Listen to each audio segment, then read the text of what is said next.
सास बहू की रोका टोकी कितनी उचित कितनी अनुचित। आज इस विषय पर हमने पोस्ट तैयार की है क्योंकि यह बहुत ही प्यारा रिश्ता है सास और बहू का।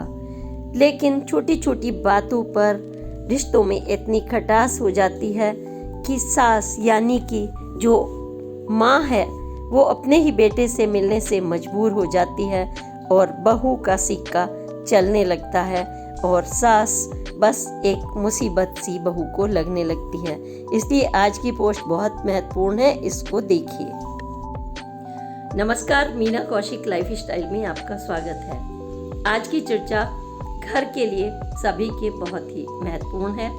सास की रोका टोकी, बहू के कामों में कितनी उचित और कितनी अनुचित। यह विषय हमारे लिए आज भी सामयिक है, था और हमेशा रहेगा, क्योंकि बहू और सास का जो रिश्ता है बहुत ही नज़दीक का रिश्ता है। लेकिन कभी कभी इसमें कुछ वैचारिक मतभेद या फिर थोड़ी बहुत जो अगर सास रोक टोक करती हैं किसी कामों को लेकर के, तो उनको बहू को नागवार गुजरती है। और गुजरती है, क्यों गुजरती है, क्या परिस्थितियां होती हैं और उनके बीच में दूरियां बढ़ाने वाले वह सास और बहू का रिश्ता है या कोई और तथ्य हैं। आज हम इस बात पर चर्चा कर रहे हैं ताकि सास और बहू का रिश्ता जो बहुत ही प्यारा है, अगर हम आज इस पर भी विश्लेषण करेंगे कि ये रिश्ता क्या है और क्यों इतना खट्टा मीठा हो जाता है, इतनी दूरियां बन जाती हैं कि एक दूसरे से बात करना भी बहुत मुश्किल होता है। इसके बावजूद वो दूरियां जितनी कितने भी हों, लेकिन सास जो है अपनी बहू को आशीर्वाद देती है या बहू आशीर्वाद मांगती है, तो इसके पीछे क्या तथ्य है। अगर हम बात करें प्यारे रिश्ते की, तो पहले क्यों ना हम यहीं से शुरू कर दें कि सास और बहू का रिश्ता क्यों प्यारा है, ताकि हमारी जो बहुएं हैं और जो सास हैं इस बात को सचमुच में रियलाइज कर सकें। जब खट्टा मीठा रिश्ता चल रहा हो, अगर उस समय ये क्षण याद आ जाए तो शायद कभी कोई झगड़ा ही ना हो। तो हम मिठास की ही बात करते हैं कि उनका रिश्ता क्यों इतना मीठा है। वो ये देखिए, जैसे ही बहू घर में दुल्हन बनकर आती है और दुल्हन बनकर आती है और उसके लिए पलक पामड़े बिछाए जाते हैं। घर में दुल्हन आएगी, लक्ष्मी का स्वरूप होती है दुल्हन, क्योंकि उनका जो भविष्य है, दुल्हन का भविष्य जब माँ बाप जोड़ते हैं तो ना सिर्फ एक बेटे से जोड़ते हैं अपने यानी दामाद से जोड़ते हैं, बल्कि एक ये पूरे परिवार से ये नाता जुड़ता है। आप कहेंगे कि नहीं, परिवार से तो नहीं जुड़ता, आजकल एकल फैमिलीज है, तो फिर आप इतने जोर शोर से शादियाँ करते क्यों हैं? आप बताइए क्यों शादियां करते हैं? अगर आपको उनके घर वाले पसंद नहीं है, भीड़ भाड़ पसंद नहीं है, अकेले ही रहना है, तो कुछ हम नाजायज़ नहीं, जायज़ क्वेश्चन लेकर के चल रहे हैं। क्यों? क्योंकि आप भी एक समाज चाहते हैं, आप भी एक सुंदर सा परिवार चाहते हैं जिसमें सास हो, नंद हो, देवर हो, बेटा हो, बेटी हो। लेकिन सामंजस्य ना होने के कारण आप उसे नकारने लगते हैं, क्योंकि तमाम ऐसे खट्टे मीठे एक्सपीरियंस होते हैं जिसकी वजह से बेटियां हैं वो सोचने लगती हैं कि नहीं, हमें एकल परिवार चाहिए। अब क्यों सोचने लगती हैं, इस मुद्दे पर हम बात में आएंगे। अभी हम आ रहे हैं मीठे रिश्ते पर। आपके लिए पलक पावड़े कौन बिछाता है? ये मैं बहुओं से प्रश्न कर रही हूँ। क्या आपके पति बिछाते हैं? तो आप भूल जाइए। जब उनकी शादी हो रही होती है, यानी जब आप घर में आने वाली होती हैं, उसके 1-2 साल से पहले नहीं, जरा सा ही बच्चा बड़ा होने लगता है ना, बेटा हम तुम्हारे लिए ऐसी बहू लाएंगी, ऐसी बहू लाएंगी, वह माँ सपने सजाने लगती है और उसकी वो, विश्वास करिए, वो तैयारियां भी करती है। वो उसके लिए कड़े बना के रखेगी, चाहे ज़िंदगी में उसने एक कांच की चूड़ियाँ ना मिले, लेकिन बेटे के जो पत्नी है उसके लिए वो बहुत कुछ जोड़ जोड़ कर रखती है, एक एक पैसा बचाना शुरू कर देती है। मेरे बेटे की शान शौकत, मेरे बेटे की बहू, है, इतनी खुश होती है मोहल्ले भर में अगर जब कि मेरी बहू आने वाली है, चांद जैसी बहू आने वाली है। हर कोई यही चाहता है कि हमारे घर में चांद जैसी बहू आए। चांद जैसी बहू का मतलब ये नहीं है कि बहुत सुंदर बहू चाहिए, मतलब सुंदर अगर हमारे को चांद रख लें तो क्या चलेगा, गुड़िया रख लें कोई सुंदर चलेगी क्या, आपके घर में फिल्म अभिनेत्री आ जाए तो क्या चलेगी। मैं आपसे ये प्रश्न पूछती जा रही हूँ अपनी बेटियों से कि अगर आपके घर में भाभियाँ आने वाली हों तो आपको पता चला शिल्पा शेट्टी, ऐश्वर्या राय वो आपकी बहू बनती तो क्या आपको चलता? आप बताइए। क्योंकि आपकी जो थोड़ी बहुत ये होता है कि मेरे घर में ऐसी बहू आए जो कोऑर्डिनेट करके चले, उसके अंदर चांद जैसी शीतलता हो, जो भगवान शंकर कितनी भी कठिन परिस्थितियां रहीं लेकिन उनके मस्तिष्क पर जब चांद दिखाई देता है इट मीन्स शीतलता।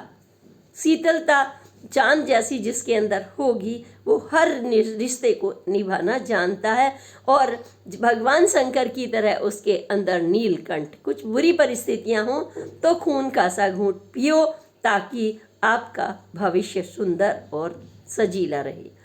तो हम बात कर रहे थे सास की, वो आपके लिए बहुत सपने बुनती है और सपने बुनने के साथ घर सजाती है। अगर उनकी बस में होता है तो अलग से कमरा, अलग से फ्लैट भी देती हैं, विला भी देती हैं, जैसी जिसकी औकात, यानी पैसे की औकात, मन की नहीं। हर माँ की औकात बहुत बड़ी होती है, आप सोच भी नहीं सकते। अब आप कहेंगे तो ये तो सास की, आप मीना कौशिक जी बहुत बढ़ चढ़ के मतलब वो कर रही हैं भलाई कि हम तो बहुएं खराब होगी। नहीं नहीं, मैं आपके ऊपर भी आने वाली हूँ, लेकिन पहले मैं ये बताने वाली हूँ, सास से पहले आप भी किसी की बेटी हैं और आपका भी कोई भाई है, तो आप भी कैसी भाभी चाहती हैं या आपकी माँ कैसी बहू चाहती है, same on the other side. ठीक इसी तरह से आपके जहाँ पर शादी होकर जा रही हैं, आपसे भी यही उम्मीदें की जाती हैं जो आप अपनी भाभी से करती हैं। उठकर थोड़ा सा चाय बना लेना, खाना बनाना, घर वालों के सुख दुख का ध्यान रखना। आपका भाई बीमार है तो उसका सुख दुख का वो गुर्राए नहीं आपके भाई पर, आपकी सास पर, आपकी माँ पर। ऐसी भाभी आप चाहती हैं तो क्या आप ऐसी स्वयं बहू बनना पसंद करेंगी? जब आपको चाहिए निश्चित रूप से आप आम खाएं और दूसरा नहीं खाए, है ना, तो आप भी को भी वो गुण अपने अंदर अडॉप्ट करने होते हैं।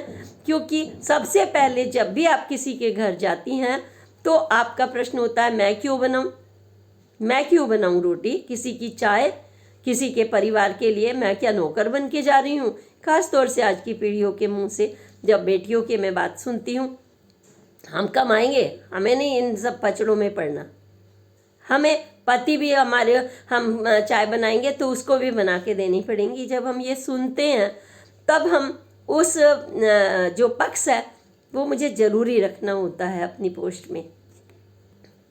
क्यों? क्योंकि एक पक्ष से बात नहीं बनती। तो वो जो माँ आपके लिए पलक पावड़े बिछा रही है, she is not the servant maid also, वो भी आपकी माँ की तरह है। मैं तो कहूँगी माँ से ज़्यादा है। अब ज़्यादा कैसे? माँ ने पैदा किया था तो उनको तो आप ये कह सकते हैं इट वाज योर डिसीज़न, लेकिन यहाँ तो आपका डिसीज़न है। आपने उनके बेटे को स्वीकार किया है जिसके साथ आप जन्मों जन्मों के साथ जन्मों के फेरे लेती हैं।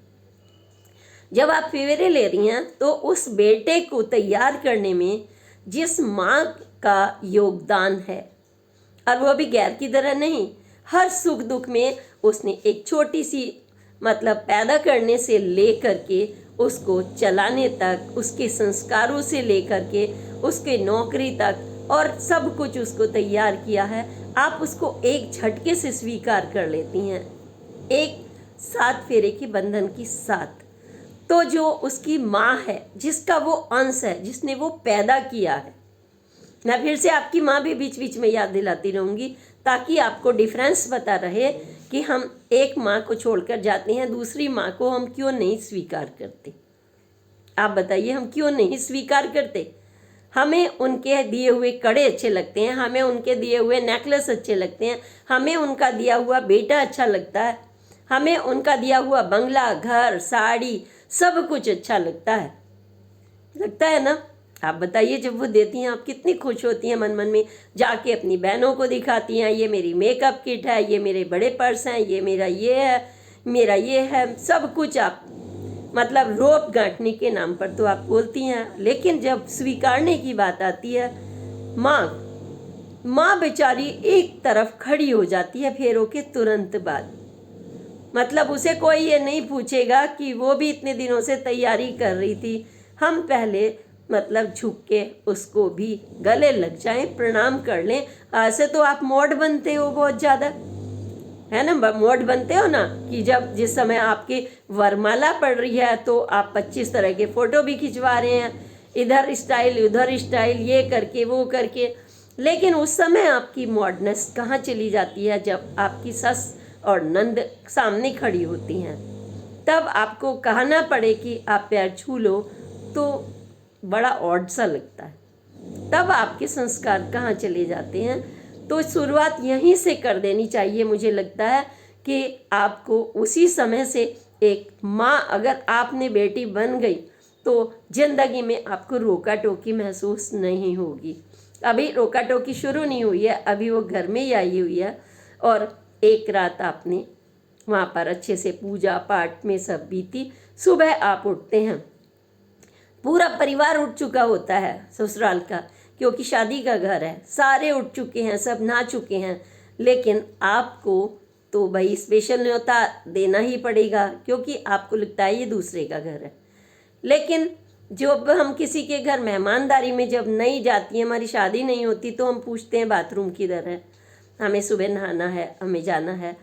तब हम जब जो काम हम तब अपने घर पे करते हैं, तो हम यहाँ भी कर सकते हैं, क्योंकि यू आर मैच्योर एनफ, आप पढ़ी लिखी भी हैं, आप वॉशरूम पूछ सकते हैं, आपने रात में भी यूज़ किया ही होगा। तो अपना नहाना, हस्बैंड को भी थोड़ा प्रायोरिटी देना जो आपके पार्टनर बन चुके हैं। मतलब तमाशा सा नहीं देखना, अगर पहले दिन से भी शुरू हो जाए तो कोई बुराई नहीं है। तब आप मेड सर्वेंट नहीं बन जाती, क्योंकि आप उसकी जाने अनजाने घर की मालिक बन जाती हैं और बेटी बन जाती हैं। मालिक क्या, क्योंकि मालिक तो ईश्वर है ना। मालिक तो वही बनता है जो कील गाड़ने से लेकर और पंडाल तक और ऑफिस लगाने से काम करता है, वो मालिक होता है। तो जो हमारी सास वहाँ पर बैठी हुई हैं, अगर वो उठकर आपको कुछ बोल देती हैं, बेटा नहा लो, तो आपकी टाल मटोल चलती रहती है। बेटा 1 बज गए, 2 बज गए, 4 बज गए, लेकिन धीरे धीरे ये प्रक्रिया होने लगती है। मैं मध्यम वर्गीय में तमाम फैमिलीज़ में मुझे ये शेयर किया गया है कि बहू 4 बजे उठ रही है, 2 बजे उठ रही है, नाश्ता आ रहा है, जा रहा है, अपने उनके पति देव माई पर बैठे हुए हैं, काम छोड़कर बैठे हुए हैं, और सास ला रही है खाना, नंद ला रही है, और फिर यही प्रक्रिया। और जब वो कहती हैं कि मान लीजिए वो अगली बार आए कि ये उठने का टाइम नहीं है बेटा, तो आपको रोका टोकी लगने लगती है। तो क्या वो मेड सर्वेंट हो गई आपकी? पहले तो ये बात, जब आपकी भाभी आई तो क्या आपकी जो भाभी है वो मेड सर्वेंट हो गई? भाई घर में उसको अपने आप ही अधिकार मिल जाएंगे जब वो बेटी बनती है, जब वो नंद को भी उतना ही अधिकार दे। चलिए, हमने सारी चीज़ स्वीकार कर ली। हमारी जो होती है निगाहें होती हैं, सास के पास कितनी ज्वेलरी है, मतलब ये अगले ही दिन से मतलब मन में शुरू हो जाती है। और दूसरी तरफ से भी टीचिंग शुरू हो जाती है मायके वालों से, अपनी ज्वेलरी अपने पास रखना, बैंक लॉकर में रखना। वो ज्वेलरी माँ ने कितने प्यार से चढ़ाई है आपको, माँ मीन्स सास ने अपने बेटे के लिए चढ़ाई है, जिसकी आप जान बन चुकी हैं, क्योंकि बेटा उनकी आत्मा है, जान है। वो खुश रहेगा तो उन्हें लगता है कि हम खुश हैं, सारा संसार सुखी है। जब आपका बच्चा और आपका भाई खुश होता है और बेटा खुश होता है, तो उनका वही रवैया होता है। घर में सफाई करनी है, काम करना है, किचन करना है। तो क्या मेड सर्वेंट है अभी तक आपकी माँ? नहीं ना। आप मेड कैसे हो गए? आपके तो लिए पलक पावड़े बिछ रहे हैं किचन से लेकर वहाँ तक। तो आप भी जब पार्टनरशिप पति के साथ निभाती हैं, तो अगर वही पार्टनरशिप आप सास के साथ, नंद के साथ, देवर के साथ निभा लें, तो मुझे नहीं लगता कि कोई भी रिश्ता चल नहीं सकता, क्योंकि शुरुआत हमें करनी पड़ेगी। हम उस घर में आकर रह रहे हैं जहां हम 25 साल नहीं रहे, वहाँ हमें कोऑर्डिनेट करना पड़ेगा, हमें अपनी जड़ बनानी पड़ेगी। जैसे एक पौधा बनाता है धीरे धीरे, एकदम से पौधा खड़ा नहीं हो जाता जब नर्सरी से लाते हैं, धीरे धीरे उनकी सिंचाई होती है, वो मिट्टी अनुकूल बनती है और आपकी जड़ें मजबूत होती चली जाती हैं। और आप कहें कि घर में सास बैठी है, अच्छी खासी नौकरी कर रही है, सब कुछ कर रही है, और बहू धीरे से कहती हैं अपनी फ्रेंड से और अपनी माँ से फ़ोन करके, अरे ये बुढ़िया पता नहीं कब खिसकेगी, और ये बुढ़ा इतनी प्रॉपर्टी ये कहाँ ले जाएगा। मतलब अगले 2 साल में 1 साल में आप कहने लगते हैं कि ये खिसके तो हम भाई भाई अलग हो जाएं, हम बांट लें।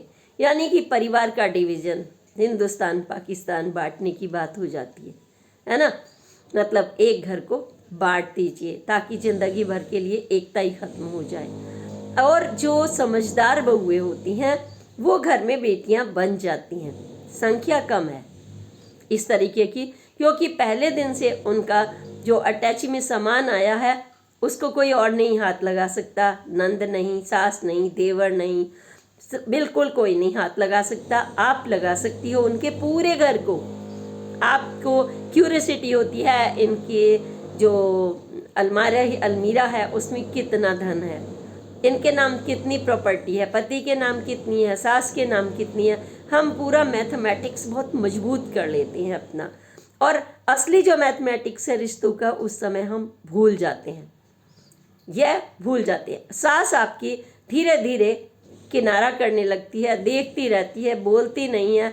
नंद भी एक दूसरे की तरफ इशारा करते हैं। पहले तो टोक भी दिया करते थे, अब तो कोई रोका टोकी भी नहीं करता।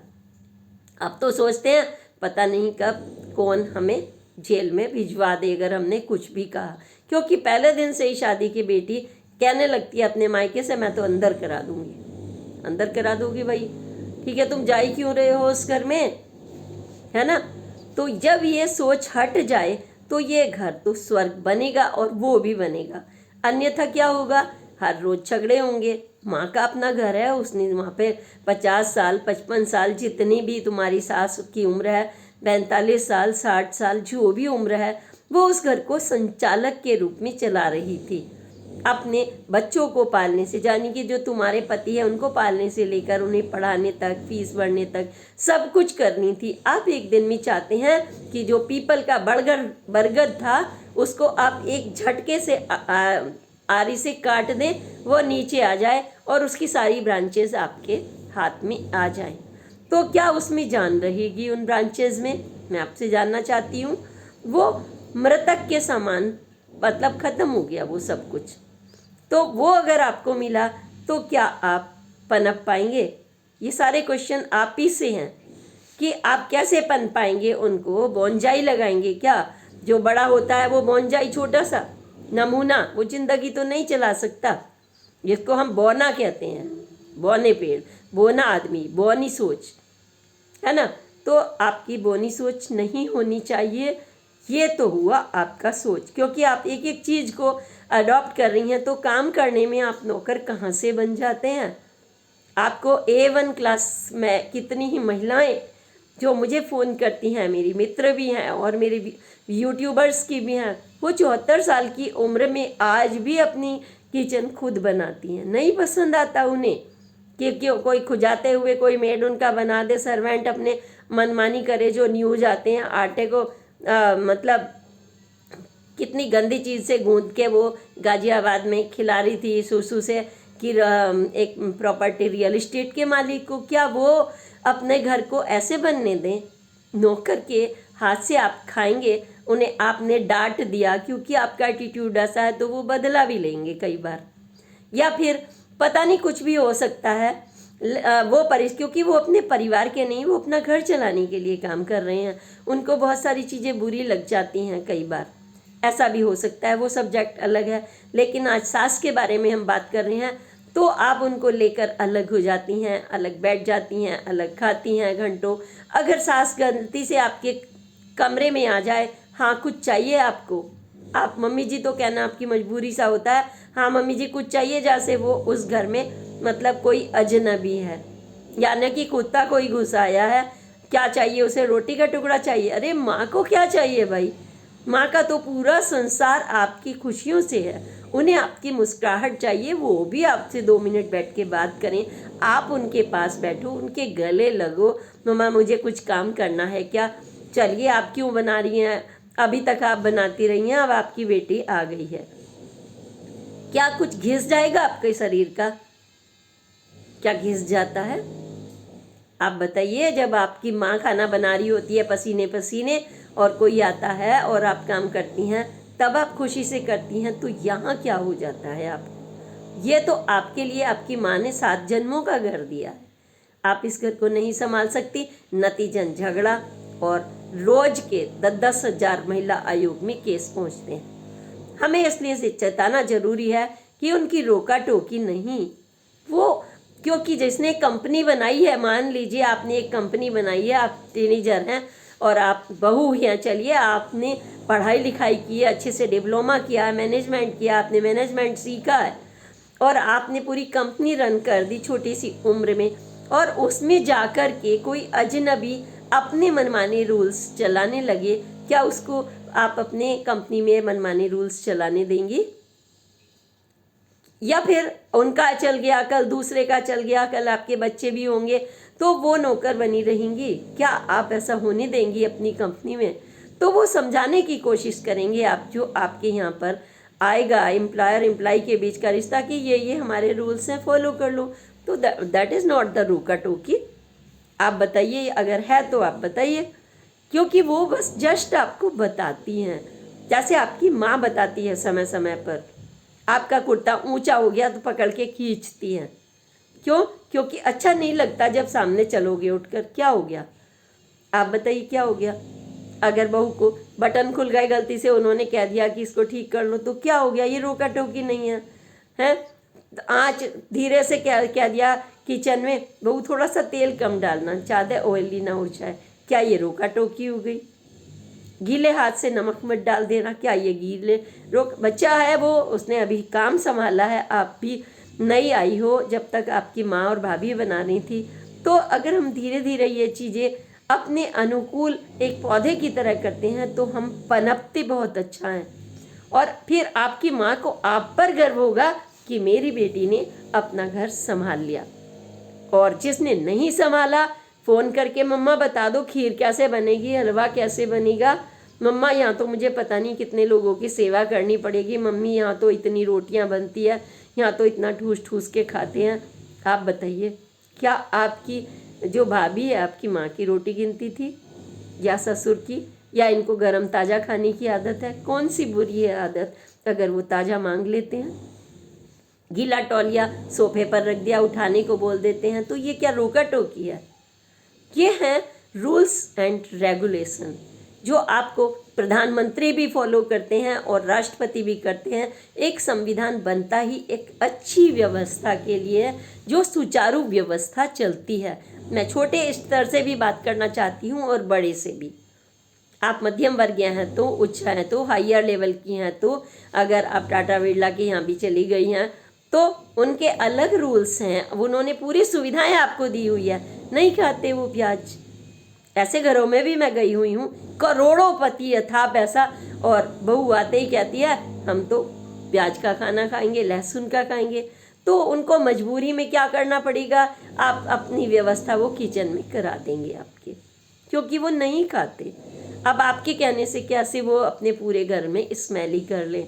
मान लीजिए किसी के घर में मछली नहीं बनती, पूरे मोहल्ले के दरवाजे तो बंद करने पड़ेंगे ना, क्योंकि वो स्मेल उनको पसंद नहीं, खाने वालों को पसंद है। मैं उन किसी की बुराई नहीं करना चाहती, वो उनकी पसंद है, आपकी शाकाहारी पसंद है, आपको रोका टोकी पसंद नहीं और उनको व्यवस्था पसंद है। तो आपकी सास आपकी दुश्मन नहीं, पहली बात तो गांठ मान कर रख लीजिए।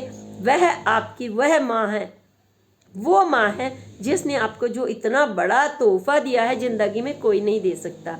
आप उनको बायने में एक जो आपकी माँ साड़ियाँ भेजती है, कहती हैं कि ये सास की बहू की सबसे घटिया छांट करके वो उनको दे दें, जिसने आपकी सास ने ज़िंदगी में ऐसी घटिया साड़ी नहीं पहनी, मैंने ये भी देखा है।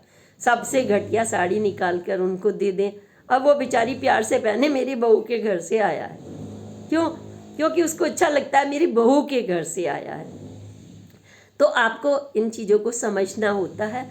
जब आपका पति है, आपको हर दीपावली पर जब आप घर में आ गई हैं, गिफ्ट दे, सोने के हार दे, बना के दे, क्योंकि अब वो कमाने लगा है ना। और आप जब भी मतलब कभी अंगूठी लें, कभी करवा चौथ पे लें, कभी, लेकिन आप एक बार ये नहीं कहें कि माँ को दो ना इस बार गिफ्ट।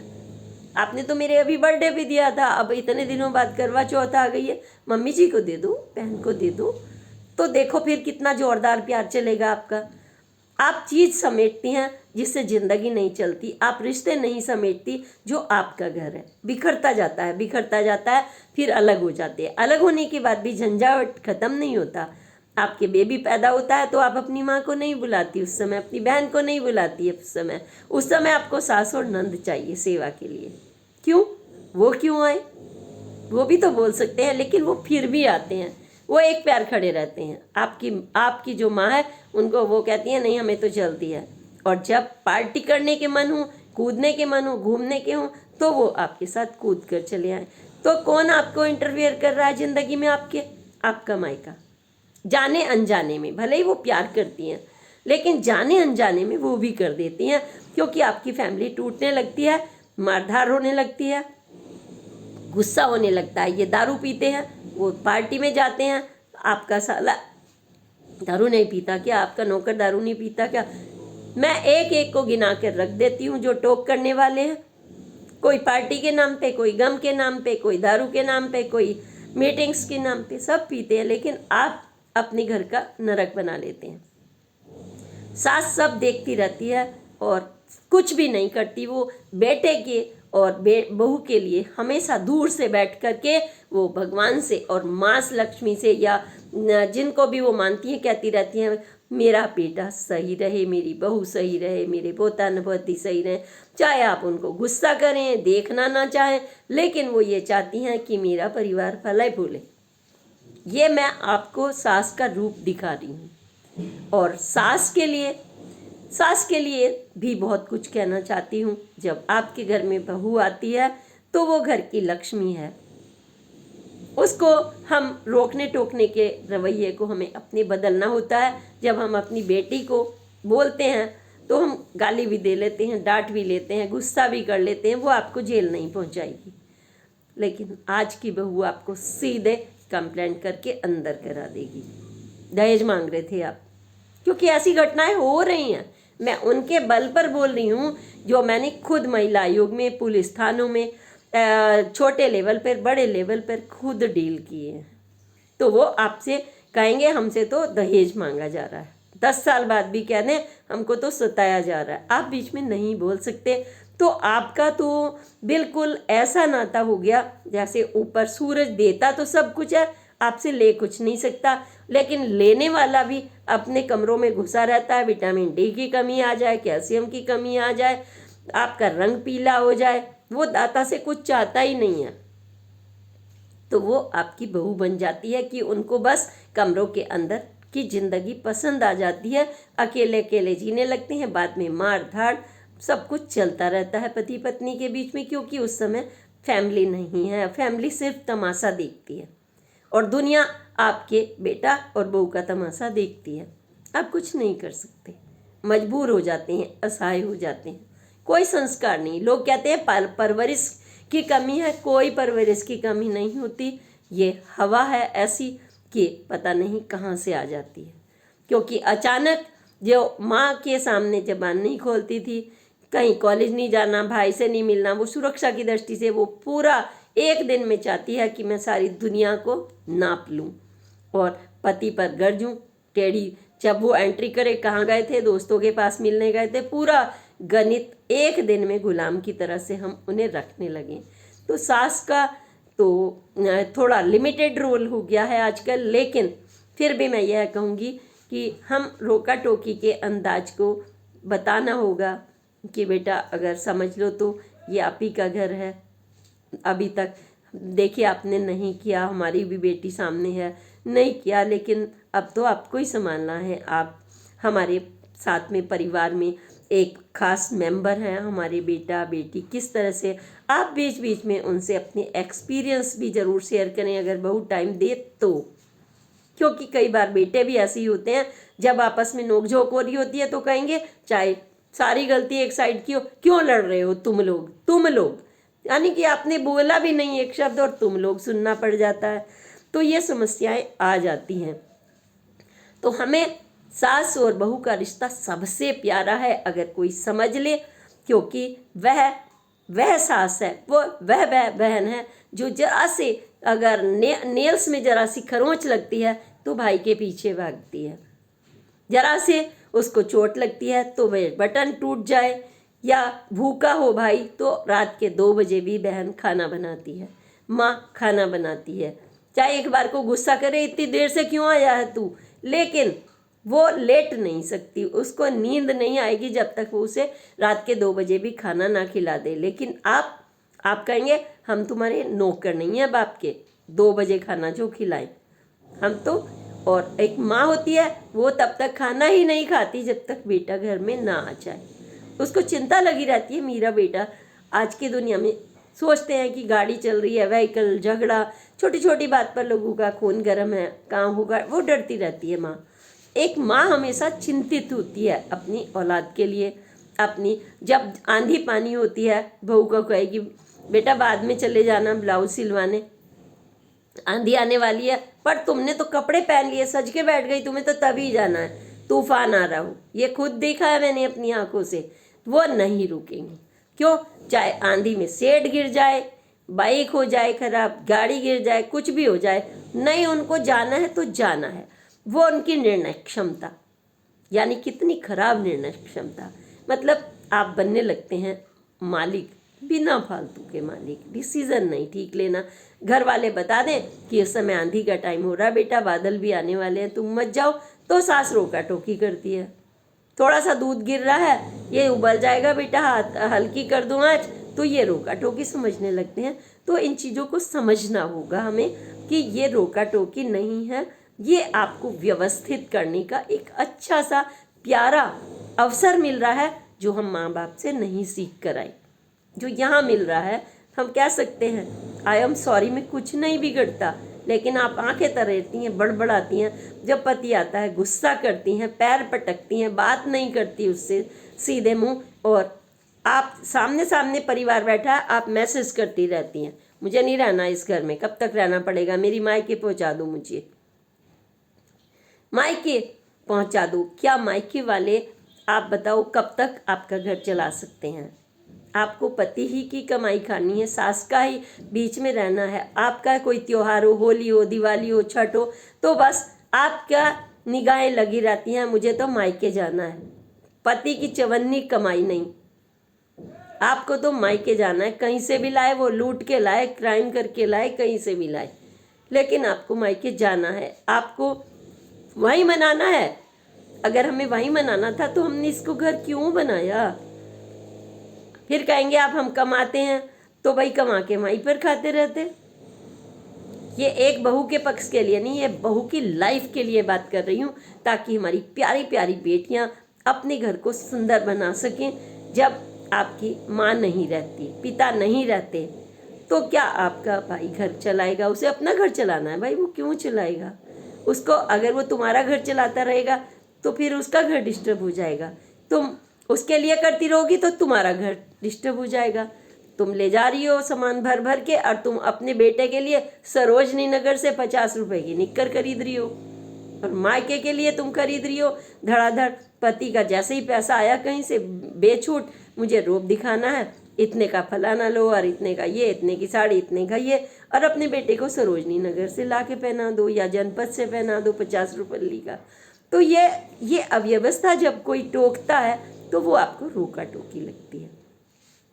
तो आप ऐसा करिए, अपने घर को थाम लीजिए, जैसे एक पौधा लाते हैं ना और हम मिट्टी में जड़ें बनाते हैं, धीरे धीरे धीरे धीरे वो जड़ें, आप कितनी उस पर फल आएंगे, कितने आप खुश रहेंगे, आपको किसी की ज़रूरत नहीं।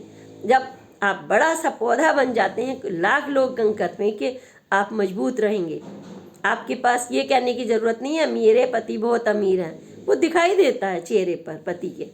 आपके पति का सूखा गला, बढ़ी हुई दाढ़ी, परेशानी आपको सारी दुनिया को दिख जाती है, वो कितने अमीर हैं और कितने गरीब हैं। उसके चेहरे की रौनक बता देती है इसको रोटी मिलती है या नहीं मिलती है।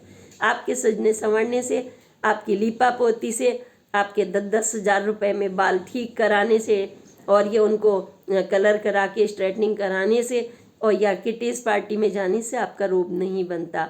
आप बहन के घर जाकर चैन दे आए लेकिन आपके पति का चैन छीना हुआ हो, और जब घर में आए तो आपके 1 किलो चावल ना हो, आपको 10 घर बदलने पड़े किराए के, क्योंकि मायका तो आपने छोड़ दिया है। तो ऐसे बहुत सारे घर हैं, लाखों की संख्या में, जो बेघर होकर इधर उधर घूमते हैं सिर्फ आपकी कमी के कारण। और नहीं तो आपको बना बनाया घर, बना बनाया प्यार, सब कुछ आपके लिए समर्पित है परिवार का, जैसे आपकी माँ का घर। फिर से याद दिलाऊंगी, जैसी आपकी माँ का घर। जैसे आप अपने भाभी को कंट्रोल में रखना चाहती हैं, तो आपके देवर और माँ, सास, वो कंट्रोल नहीं, वो उनका प्यार है। और सास तो किसी ज़माने में हम बहुत सुनते रहेंगे, ये करती थी, वो करती थी, लेकिन मैंने बहुत लेख लिखे हैं पत्रकारिता में, और जा के इंटरव्यूज़ किए हैं, सास के भी और बहू के भी। मैंने इतने हायर लेवल पर भी किया। उन्होंने कहा कि हमारे पोता पोती देखो यहाँ किस चीज़ की कमी है, एयर कंडीशनर से। अब ये जाती है गांव में, क्योंकि मध्यम वर्गीय उन्होंने बहू चूज़ कर ली, तो वो उसके दिमाग, वो कहती है 1-1 महीने ले जाके धूल मिट्टी में बीमार करके लाती है हमारे बच्चों को। हम अपने पोता पोती को नहीं चाहते कि हम जो सुविधाएं दे रहे हैं, क्योंकि अगर एक पौधा जिस एनवायरनमेंट में पल रहा है उसको अचानक आप पत्थर पे रख दो तो वो अनुकूलन नहीं कर पाता। तो उन्होंने अच्छे शब्दों में मुझे बताया। मैंने बहुत इंटरव्यूज़ किए हैं सास पर, बहू पर, प्यार पर, रिश्तों पर, और देखा है, समझा है एक निगाह में। तो यही समझा है कि ये रिश्ता बहुत प्यारा है, किसी के अंदर कोई खटास नहीं। थोड़ा सा समझने की ज़रूरत है कि हम उस मिट्टी के अनुकूल खुद को भी बनाएं और उनको भी उतना ही उनसे प्यार ले लें, पानी ले लें, धूप ले लें जो दाता है। क्योंकि माँ कभी लेती नहीं, पिता कभी किसी से कुछ लेता नहीं, वो अपने बच्चों के लिए सिर्फ देना ही जानता है, आशीर्वाद भी, पैसा भी, पालना भी, उनकी हेल्प भी। जब माँ और पिता बीमार हो जाते हैं तो आपको लगता है अछूत की तरह से उनके कपड़े ऐसे रखे जाते हैं, ऐसे। कोई नर्स मिल जाए और वो भी पैसा नहीं होता, उनका चश्मा टूट जाए तो तुम्हें लगेगा हमारे बच्चों की फीस कहाँ से आएगी, लेकिन वो सब नहीं सोचते, वो अपनी जान निकाल के भी आपके लिए रखते हैं। अगर जिस दिन आपने ये समझ लिया कि वो अपनी जान निकाल कर रखते हैं, उनकी जो अंदर से आत्मा सुकड़ती रहती है, पैसा नहीं होता फिर भी वो कहीं कहीं से इंतजाम करते रहते हैं, जिस दिन आपने ये समझ लिया उस दिन आप उनकी रिस्पेक्ट करोगे, आप उनकी रिस्पेक्ट करोगे, और रिस्पेक्ट जितनी करोगे ईश्वर आपको भी उतना ही सम्मान देगा। कार्य क्षेत्र में भी लोग आपके काम को देखेंगे, कितनी अच्छी बहू है, कितना अच्छा बेटा है।